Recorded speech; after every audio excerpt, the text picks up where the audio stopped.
Hi everyone. Afternoon session talking contracts. Scored. Thanks for coming along today. Hopefully I can work this little doobie lacquer. So I guess I had my arm twisted, to be honest, to talk on this topic today. It wasn't one that I kind of went, let's do it. I really want to get up here and talk about some of the experiences that we've had. So a couple of disclaimers if I can. My role, I'm not standing up here as a legal person whatsoever.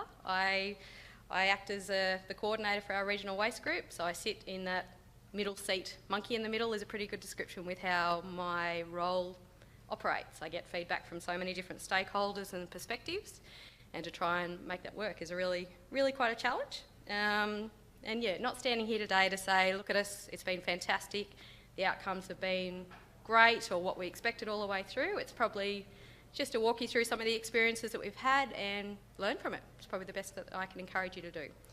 So what do we, this one? Yeah. Here we go. So as Danielle said, NetWaste is a voluntary regional waste group. We formed over 20 years ago, cover the central and regional part of the state with 26 member councils. Key activities around regional contracts and projects, community education and engagement. So we typically have a lot of service-based contracts as well, so around things like green organics chipping, scrap metal collection, landfill monitoring, and hoping to very close to getting a 7th service-based contract off the ground. So they're a pretty big part of what the group does and the benefits to our regional members. So the focus I'm going to, talk about today is the domestic waste management contracts, which we have a number. So, what is a regional contract? Oh, hang on, can I go back? Look, it probably means different things to different people, and keep in mind, obviously around the domestic waste management services that I'm going to focus on. For us, a typical contract is around collection services, processing of recyclables, and in recent years talking about processing of organics as well. We don't typically tender for infrastructure as such, but with the shifting focus to organic services in our communities, there has been a few infrastructure systems put in place. So Orange and Dubbo are moving down that path and have done. So that's been great for our region, obviously. So regional contract and the outcomes. If you can have a joint tender with a number of councils and you get individual contracts with the same service mix and the same contractor across the board, gold star. Like that is the holy grail, I guess, in terms of trying to get the most benefit from, and remember, this is from our perspective as a regional waste group. That consistency across a broad region is really what we're shooting for. You get the most bang for the buck. That's not always the outcome, okay? If you have a joint tender with a number of councils, we end up with different services in each council area, but you may have the same contractor. Not ideal, obviously, but it's still okay and it's workable, and you can get some wins in terms of regional branding and consistency. This last one, if you end up in this situation, yeah, I'll just leave it at that. Okay. So for the NetWaste region, we have a couple of different domestic waste management contracts. So in the central sub-region, and I'm not focusing on councils specifically, obviously, today. It's more around process that we're trying to focus on. So in 1996, we had, and this was probably our first domestic waste management contract that got off the ground, and some really big wins out of this. It was a very successful contract with five councils. That saw the introduction of recycling for these communities. In 2016, 5 became 6, and that was a neighbouring council that saw the benefit that came with these regional arrangements and wanted to come in on the new service contract with the plan to introduce 3 bins across the region. In the northern sub-region, so these sub-regions border each other, so just keep that in mind as I go through, I guess. In 2010, there was 3 councils that tendered, and that was, again, at that stage with the intent to introduce recycling across these communities, but one council did not proceed, so we ended up 2 with a joint contract. Got recycling in, so that was great. That was still a good win and consistent service. In 2018, 2 became 3 with the plan to introduce a 3-bin service across the region, again looking at FOGO. So, and those 2 sub-regions in those first 2 contracts had the same services across the both areas. So really broad area with the same services. You know, that provides a lot of opportunities, obviously. The 3rd bin, introducing that one, has provided an interesting journey. And looking back, we would never have expected the complexities that we encountered. Yeah, couldn't have predicted it. I'll just say that. And also, it was probably a surprise, given the funding support that was on the table for the organics collection systems and infrastructure development. That was there as a stimulus and, you know, to help push things along. And they were secured by our member councils in most regards, but in some instances, I guess it still didn't make the difference for the decision to be made. So that was interesting from our perspective.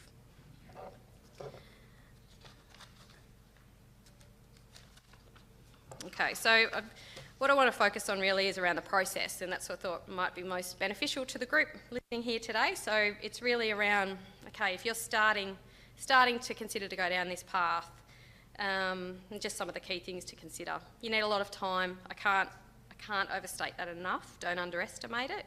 These are big processes, multi-million-dollar contracts with infrastructure, services, obviously, and they're long-term contracts, as we all know. So as an example, for the central sub-region, when they were looking to go to their new 3-bin system contract, when 5 became 6, we appointed a consultancy to oversee and manage that process in December 2012. And I remember this because I was heavily pregnant at the time. And I thought, awesome, it's going to be great. They'll have it all done by the time I got back. When I got back, they didn't tender until early 2014. And the service commenced in April 2016. So we're talking, what's that? 3.5, 4 years, really. And that's really just around the tendering process. That's not the pre-work that you would encourage a council to do before committing to a regional contract. So, yeah, don't underestimate the time involved in these exercises. An experienced consultancy, absolutely critical. I mean, you need that experience, and it comes at a cost, obviously, but from our perspective, it's an absolute necessity. They bring the independence and experience from the industry as well, and what might be happening with other councils or groups, and the ability also to engage with your elected representatives. So the benefit for someone to stand there independently and present to councillors, I think is a really valuable tool that they bring. So we definitely benefited from that. A clear direction and the role of players. So where do you want to go? What are you actually trying to achieve out of working together on this? We all know the benefits that go with it in theory, but you do have to be in it together and be sure that you have a common outcome that you're working to get to. You want to define that up front. And the people around the table, I'm talking about council staff that are the ones that come to these meetings, have the discussions with the consultancy, putting the tender documents together, all of that. They need to know what the expectation is of them as well in terms of communicating back with their council and making sure they're putting across what is agreed, I guess, and what the preference is. A project manager, look, that was something we didn't have, and it's something that we've learnt. We had an independent evaluation of the recent process that we went through, the 6 council group, and it was just trying to learn from it. And one of the big things that came out of that was having someone independent, like a project manager. As I say, these are big contracts, and my role is the coordinator for 26 member councils on a whole range of projects. So it was really difficult. It was a really valuable suggestion and something that we probably should have recognised up front. So definitely would be looking to put that in place moving forward. This one probably links with the one about having a clear direction and the roles of players. An MOU obviously just really documents the priorities and where you're trying to get to, and having that commitment from the council level. And a lot of patience. Yeah, you need that, definitely. Okay, so the benefits. Why do it? There are a lot of benefits to it, and you know what I talk about today is quite honest. As I say, it hasn't been an easy road along the way, but there are benefits, absolutely. Affordable services, we all know, economies of scale, and especially in regional areas. You need the aggregated mass of waste to be able to provide something that you're looking for to your communities. The group dynamic, obviously having people in a room, there's a whole range of perspectives that comes out of that, and possibly things that you don't expect. so that it stimulates new ideas and discussion. It's a great opportunity, especially for junior staff. Like some of our regional contracts, especially the first one that was put in place in the central sub-region, we've had staff involved in both those contract processes over the last 15 years that are still at the table.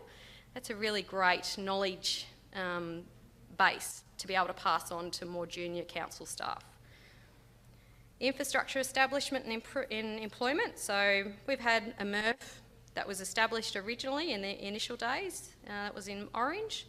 I guess moving into the second contract for that group, that was converted to a transfer station, but still provides great opportunities for the region. And there's a transfer station also in the other contract area in Dubbo. Employment, a lot of, when the councils first went to these joint contracts, there was moving away from day labour. So those staff ended up actually working for the contractors. So, there were benefits there as well.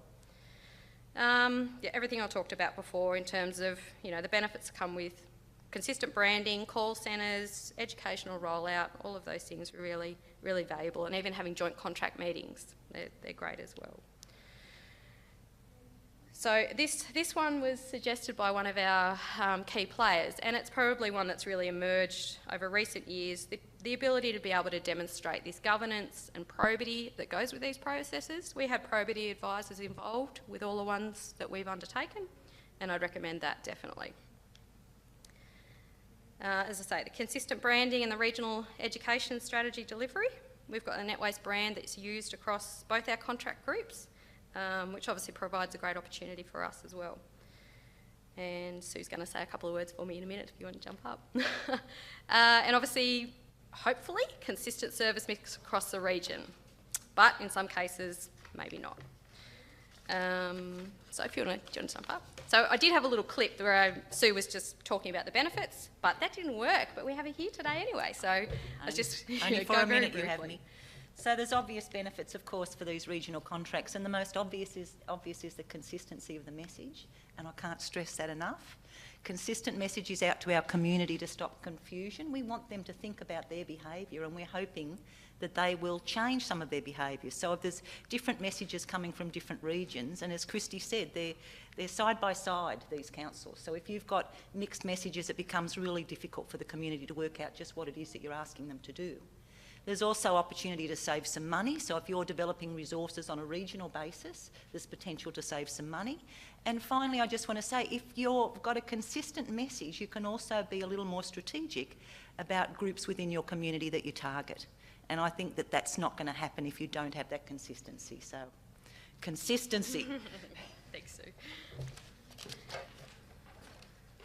All right, so the outcome. This is where, as I say, we've got 2 new regional contracts at the moment. This central sub-region contract is it's only 2 years in. April 2016 this commenced. We've got 6 councils now in this arrangement. This was the outcome. So we tendered for a 3-bin system collection and then processing of recyclables and organics. And if you look closely, there's a bit of variation in amongst what the outcome was. So you can, as you read, I'm sure, so 3 councils, so we had 1 council that already had FOGO in place. They did it on their own accord a couple of years earlier, so that was already there. That was Council F. I haven't named them. There's no secrets or anything, but I didn't want to focus on the names of the councils, I guess. So 1 council already in. We had 3 councils that agreed to weekly FOGO introduction, and that was Caddy, No Liner. So we had 2 councils, Council B and C, that tendered for the organic service and actually had the collection grants to support the introduction of that. They made the decision they didn't want to proceed, and these are councils that are fair smack bang in the middle of the others. So keep that in mind. Of the 4 that now have FOGO, 1 decided to stay weekly with the plan to consider going to fortnightly in the near future. 1 made the decision to go fortnightly initially, and that changed, and I'll come back to this. And also the FOGO, so you've got 3 councils going to 1 facility and 1 council going to a different facility. So there's some complexities. Hopefully you're still with me. So the only consistency, as you can see, out of all of that, is the fortnightly recycling service. So this has provided, I mean, this is a reality of what we've ended up with. At the end of the day, we don't have control over the decisions that are made, but we've got to try and make it work across the region, especially with the communication of these services to the residents. So it is a challenge. In the other sub-region, so these were 3 councils. We ended up, these guys were a little bit different. In this tender, there was a mixture of what they tendered for. The one consistent service they tendered for was the organics, which they all did agree to. So that was a great outcome, and that's just about to kick off from 1 July in these three council areas. But they agreed to a caddy with a liner. So if you remember when I said before with the sub-regions that we're talking about, they neighbour each other. So we've got 4 councils in the one sub-region, FOGO, caddy, no liner, and now we've got 3 councils in the neighbouring sub-regions with a liner. So it provides a real challenge when you're trying to communicate that. So again, at least we did get that win in terms of the consistency for the FOGO. Probably need to move along, I'm guessing. The challenges, so agreeing to the service mix to recommend to councils, obviously that's really critical, and you need to ensure that as a group they're committed to making that recommendation up to the elected representatives and advocating for that regional outcome. They need to do the pre-work before committing at the very outset, and no one else can do that for them. And things we're talking about there are like community surveys, waste audits, their waste strategy and their long-term planning and estimated impacts on fees. They're really critical exercises that need to precede committing to a regional contract process or any contract process. They need to supply the necessary information, that's a given. We're all busy, but the detail has to come from them. And you need to challenge is keeping everyone together. The communication between the team is vital, and it doesn't work if you don't have that. The risks, so these are some of the things we'd identify and have had happen. So change of staff at the director manager level, that has happened. And obviously we've had MOUs and all of those things, but if you lose that person that you're dealing with at the table in putting these specifications together and commitment through the process, that's a real challenge because you're relying on them to, I guess, carry on what's already been commenced. Political influence can happen, and we've had it happen on 3 occasions. So I don't expect you to be able to read them very clearly. But this has had a big impact on the final outcome of what our services have ended up being. So this summarises it pretty well. In the first sub-region, the central sub-region with the 6 councils, Council F, they endorsed a 240 litre waste fortnightly when the tender all went through and everything like that. There was a lot of political pressure that came from that decision. So I think from memory, they ended up doing trials and audits and all these different exercises in the attempt to try and prove that it would be supported, and the decisions just need to be stuck to. In the end, 3 months out from service start and very close to bin rollout from my recollection and getting these information kits out, the decision was made, no, we're going to stay with weekly 240 litre waste.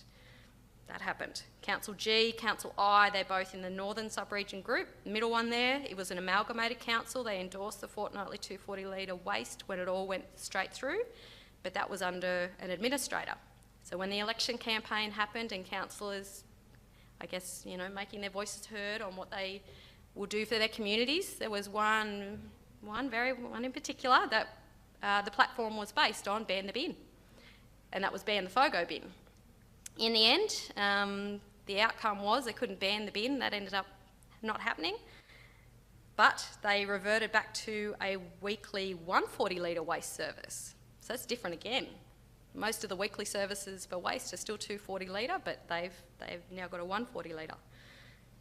Council I, pretty similar to Council F. They made the call, and then political pressure, sometimes it's really unknown where it comes from.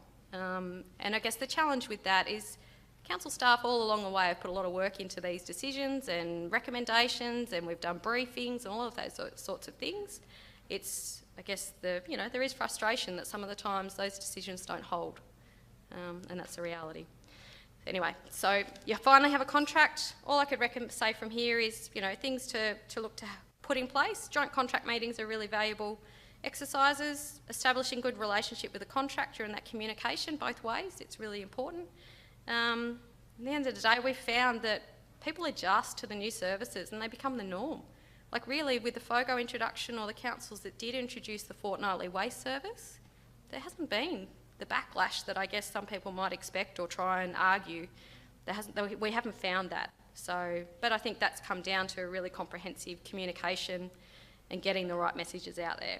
But the unexpected can still happen. I won't go into this, obviously, but we haven't been immune to the impact from this. I guess the benefit that we have and are trying to really keep moving with is to do it together. We're in it together to try and get an outcome together, and also, yeah, I guess look at future opportunities together, because I really think the collaborative and the regional approaches to these issues are probably now more important than ever. And it'll continue to evolve. So, absolute benefits to regional contracts. They do take a lot of work, obviously. You need to commit to get the most benefit, that's a given. And I guess be prepared, the outcome may not and likely will not be what you expect. Not always bad, I'm not saying that at all, but I guess be prepared that may happen. Learn from previous processes like us, and for regional areas in particular, they do provide great opportunity. Thank you.